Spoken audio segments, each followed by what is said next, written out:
दोस्तों, इस वीडियो में हम राजीव दीक्षित की मौत के पीछे की सच्चाई जानने की कोशिश करेंगे।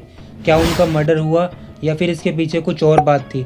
जिन लोगों को नहीं पता कि राजीव दीक्षित कौन है, उन्हें मैं बता दूं कि राजीव दीक्षित एक Indian Ayurvedic scientist, speech maker थे, जिन्होंने आयुर्वेद को बढ़ावा दिया और एलोपैथिक मेडिसिन का विरोध भी किया और मल्टीनेशनल करप्शन का विरोध किया था और स्वदेशी कल्चर को प्रमोट किया था। इनका जन्म उत्तर प्रदेश के अलीगढ़ में 30 नवंबर 1967 को हुआ था। उम्मीद है आप समझ गए होंगे कि राजीव दीक्षित कौन थे। तो चलिए अब इनके मर्डर या मौत के पीछे की मिस्ट्री को जानने की कोशिश करते हैं। तो चलिए वीडियो स्टार्ट करते हैं। दोस्तों, क्या आप जानते हैं कि एक टाइम पर राजीव दीक्षित की पॉपुलैरिटी इंडिया के फेमस योग गुरु यानी बाबा रामदेव से भी ज़्यादा थी। साल 2010 में जब अचानक उनका देहांत हुआ तो किसी को भरोसा नहीं हुआ। एक बार राजीव दीक्षित एक लेक्चर के लिए छत्तीसगढ़ गए थे।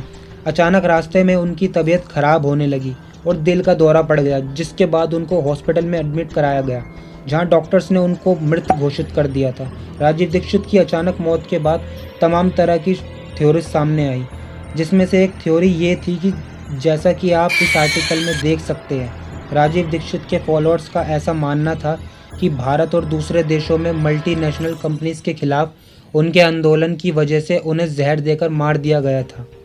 उनके कुछ सपोर्टर्स ने बाबा रामदेव के द्वारा बेईमानी का भी दावा किया था, लेकिन बाबा रामदेव ने दावों को खारिज कर दिया। बाबा रामदेव तमाम मौक़ों पर राजीव दीक्षित की हत्या में साजिश के आरोपों को निराधार बताते हुए कहते हैं कि निधन वाले दिन खुद उनकी राजीव दीक्षित से 1 घंटा बात हुई थी, जब उनकी तबीयत खराब हुई थी। ये कहते हैं कि मैंने उनको बहुत समझाया, लेकिन राजीव दीक्षित ने कहा, नहीं, मैं मर तो सकता हूँ लेकिन विदेशी उपचार नहीं लूँगा।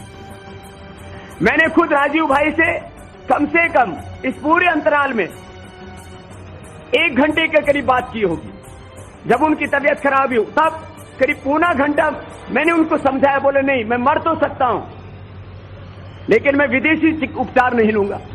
वैसे राजीव दीक्षित बहुत ही प्रीशियस थॉट्स वाले इंसान थे। उनके कुछ अनमोल विचार ये थे, जब परिवर्तन होता है तो शुरू में किसी को भरोसा नहीं होता, लेकिन बाद में वो हो जाता है।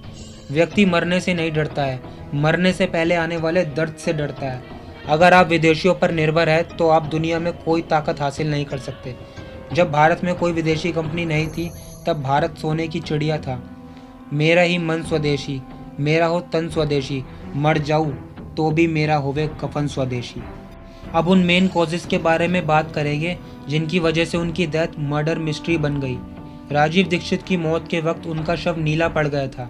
इसके बावजूद उनकी मौत पर तत्कालीन जिला प्रशासन ने शव को बिना पोस्टमार्टम कराए ही 1 दिसंबर 2010 को अंतिम संस्कार के लिए एयर ट्रैवल से उनके गृहनगर भेज दिया था। राजीव की मौत की वजह हार्ट अटैक बताई गई थी। ऐसे में हार्ट अटैक से मौत बताए जाने और पोस्टमार्टम नहीं कराए जाने पर सवाल खड़े हो गए थे। जांच की दिशा में इसे गंभीर चूक माना गया। लोगों को ये बात भी अजीब लगी है और शक भी पैदा करती है कि राजीव दीक्षित के शव को पतंजलि में क्यों ले जाया गया। उनके शव को राजीव दीक्षित के घर सेवाग्राम क्यों नहीं ले जाया गया। ये वो जगह थी जहाँ से राजीव दीक्षित ने अपने पूरे जीवन के लिए काम किया था। राजीव दीक्षित की डेथ के बाद उनके चाहने वालों ने उनके शव का पोस्टमार्टम ना किए जाने पर प्रोटेस्ट किया था, क्योंकि उनका मानना था कि आयुर्वेद को इतना करीब से जानने वाले को दिल का दौरा कैसे पड़ सकता है। तो आज के लिए बस इतना ही। दोस्तों, वैसे आपको क्या लगता है, क्या राजीव दीक्षित की मौत हुई थी या फिर उनका मर्डर किया गया था? अपनी राय कमेंट बॉक्स में ज़रूर बताइएगा। और वीडियो अच्छी लगी हो तो वीडियो को लाइक और नए हैं तो चैनल को सब्सक्राइब जरूर कीजिए।